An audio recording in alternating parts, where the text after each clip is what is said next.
पाकिस्तान और अफगान तालिबान के दरमियान इस्तांबुल में मुज़ाकरात नाकाम हो गए। वफाकी वज़ीर इत्तलात अता तारण कहते हैं पाकिस्तान की अवाम की सलामती कौमी तरजीह है। हुकूमत दहशत गर्दी के खिलाफ हर मुमकिन इक़दाम करती रहेगी। दहशत गर्दों, उनके ठिकानों, सहूलतकारों को नेस्त व नाबूद किया जाएगा।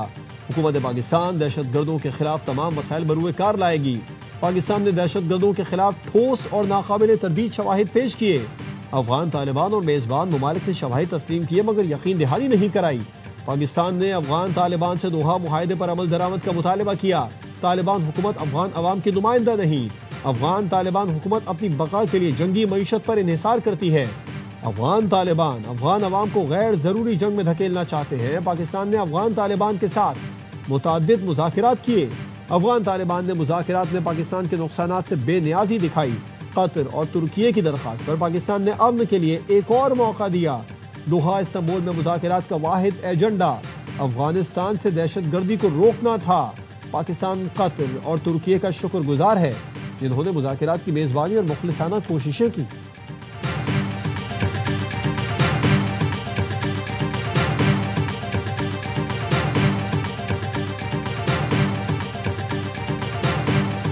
मसालेहतकारों की दरख्वास्त पर पाकिस्तान और अफगान तालिबान में मुज़ाकरात के 4 दौर हुए। मुज़ाकरात का तीसरा दौर 18 घंटे तवील था। अफगान तालिबान वफ़द ने मुतादिद बार ख़वारिज और दहशत गर्दी के खिलाफ यकीनी कार्रवाई के जायज़ मुतालबे से इत्तेफाक किया। ज़राए का कहना है मेज़बानों की मौजूदगी में भी अफगान वफ़द ने इस मरकज़ी मसले को तस्लीम किया, लेकिन हर बार काबुल से मिलने वाली हिदायत के बाइस अफगान तालिबान वफ़द का मौक़िफ़ तब्दील होता रहा। काबुल से मिलने वाले गैर मंतकी नाजायज़ मशवरे मुज़ाकरात का बेनतीजा रहने के जिम्मेदार है। मुज़ाकरात का इख्तियार काबुल हुकूमत के पास नहीं। काबुल ने जो पुतली तमाशा लगाया वो दिल्ली से कंट्रोल हो रहा था। भारत ने काबुल के जरिए पाकिस्तान के खिलाफ प्रॉक्सी जंग शुरू कर रखी है। वज़ीर दिफा क़ादा आसिफ कहते हैं इस्लामाबाद की तरफ किसी ने मैली नज़र से देखा तो उसकी आंखें निकाल देंगे।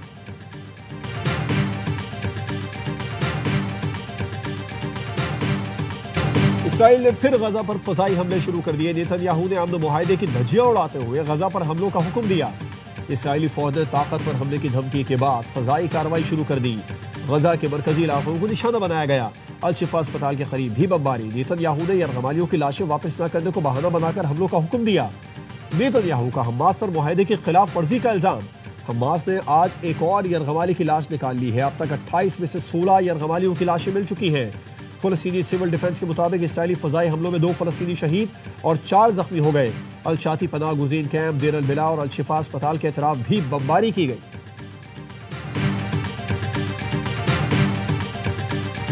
We have already achieved macro level stability, but that's not enough. Federal Board of Revenue has been completely digitized. We are attacking corruption with full might. Pakistan ने मैक्रो सतह का इस्तेहकाम हासिल कर लिया। ये काफ़ी नहीं है, अभी सामने चैलेंजेस बहुत हैं। करप्शन के खिलाफ पूरी कुव्वत से कार्रवाइयाँ कर रहे हैं। हमने माजी में गलतियाँ की और उनसे सीखा। गलतियों को ठीक करते हुए टैक्स कलेक्शन के इदारे FBI को डिजिटलाइज कर दिया। वज़ीर आज़म शहबाज शरीफ का रियाद में फ्यूचर इन्वेस्टमेंट कॉन्फ्रेंस में इज़हार ख्याल। कहा अपने पैरों पर खड़ा होने की भरपूर कोशिश कर रहे हैं। अल्लाह की मदद और अपनी मेहनत से पाकिस्तान को कामयाब बनाएंगे। पाकिस्तान AI और टेक्नोलॉजी की तरफ तेजी से बढ़ रहा है। नौजवानों को AI टेक्नोलॉजी की तरबियत दे रहे हैं। मेरे लोगों की खुशहाली और तरक्की से खुशी होती है। वज़ीर आज़म की वर्ल्ड इकोनॉमिक फोरम के सदर और चीफ एग्जीक्यूटिव से भी मुलाकात। वज़ीर आज़म की पाकिस्तान और आलमी इक़्तिसादी फोरम के माबैन मजबूत रवाबित की तारीफ। सदर ने वज़ीर आज़म को आइंदा साल जनवरी में आलमी इक़्तिसादी फोरम में शिरकत की दावत दी।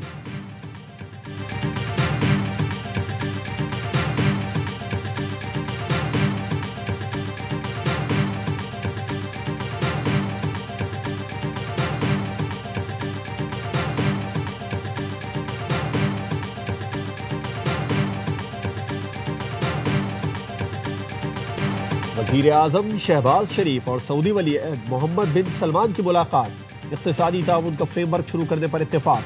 जारी किए गए एलामिये में कहा गया है कि पेशरफ्त दोनों मुल्कों की 8 दहाइयों पर मुहित तारीख़ी शराकत की मजबूती की अक्कासी है। फ्रेमवर्क दोनों मुल्कों के मुश्तरका इक़्तिसादी मफादात पर मबनी है। मुलाकात में फील्ड मार्शल आसिम मुनीर भी मौजूद थे। वली अहद शहजादा मोहम्मद बिन सलमान का ताल्लुकात मजीद मजबूत बनाने का आज़म। वज़ीर आज़म ने पाकिस्तान के लिए ताउन पर सऊदी क़यादत का शुक्रिया अदा किया। एक्स पर पैगाम में कहा अपने भाई वली अहद शहजादा मोहम्मद बिन सलमान से खुशगवार मुलाकात हुई। खुशहाली के मुश्तरका विजन को आगे बढ़ाने में वली अहद के तहे दिल से शुक्रगुजार है।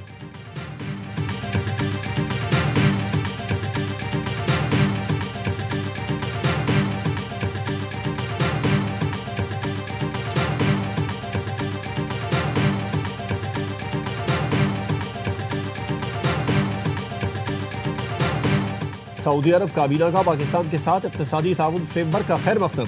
फ्रेमवर्क दोनों मुल्कों के बरादराना ताल्लुकात को मुस्तहकम करने की कोशिशों की तौसी है। एलामिये में कहा गया मुश्तरका विजन के तहत इक़्तिसादी तिजारती सरमायाकारी में पायदार शराकत दारी यकीनी बनाई जाएगी। सऊदी काबीना का इजलास वलीअहद शहजादा मोहम्मद बिन सलमान की ज़ेर सदारत हुआ। काबीना ने कॉन्फ्रेंस में शरीक दोस्त और बरादर मुल्कों के रहनुमाओं का शुक्रिया अदा किया।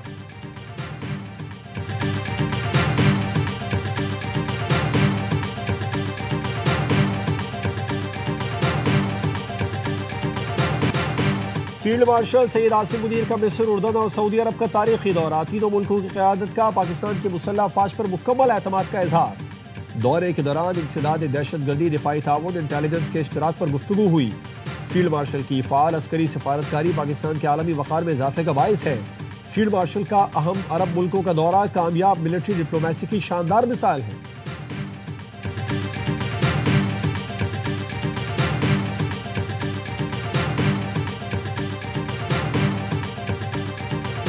Wars that I stopped because of tariffs, because of trade.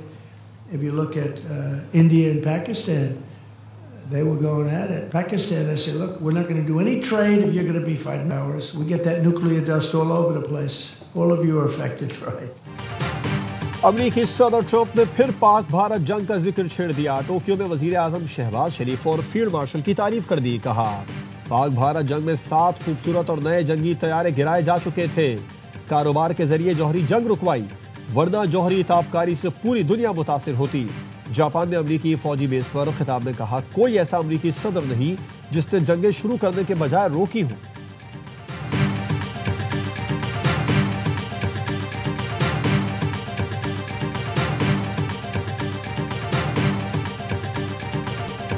इस्तीफा नहीं दूंगा, अदम एतमाद ले आओ। वजीर आजम आजाद कश्मीर चौधरी अनवारुल हक मुस्ताफी न हुए। पीपी की जानिब से दी गई मोहलत भी खत्म।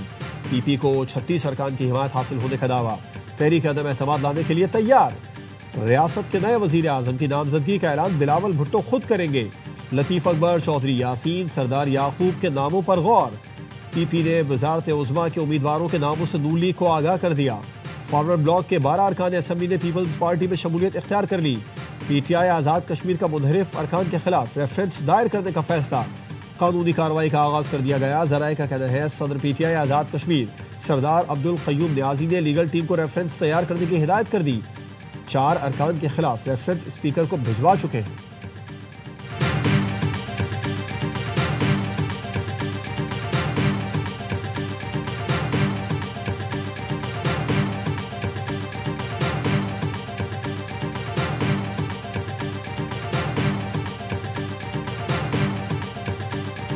नून लीग वजीर आजम आज़ाद कश्मीर के खिलाफ तहरीक अदम एतमाद में शरीक होगी, हुकूमत साजी का हिस्सा नहीं बनेगी। वफाकी वजीर एहसन इकबाल कहते हैं नून लीग बतौर अपोजिशन किरदार अदा करते हुए अवामी उमंगों की तर्जुमानी करेगी। आज़ाद कश्मीर में मुस्तहकम हुकूमत के लिए जल्द अज जल्द इंतखाबात कराने का मुतालिबा।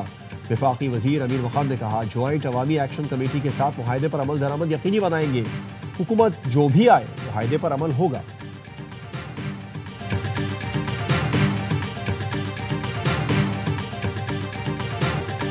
यूट्यूबर डकी भाई से एनसीसीए अफसरों ने 90 लाख रुपए रिश्वत ली।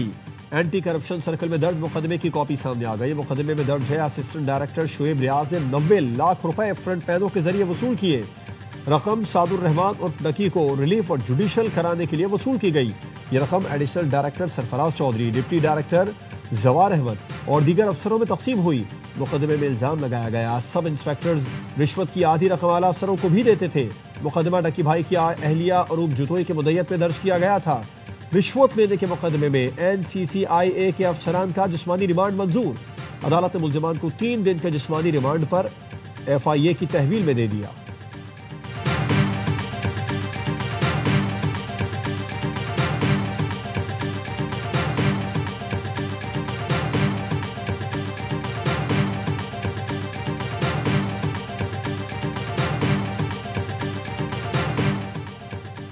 NCCIA अफसरान पर करप्शन इल्जामात के बाद इदारे में बड़ी तब्दीली। डायरेक्टर जनरल NCCIA वकारुद्दीन सैयद का तबादला। सैयद खुर्रम अली नए DG तैनात कर दिए गए। वकारुद्दीन सैयद को एस्टैब्लिशमेंट डिवीजन रिपोर्ट करने की हिदायत। खुर्रम अली पंजाब हुकूमत के ज़ेर निगरानी काम कर रहे थे।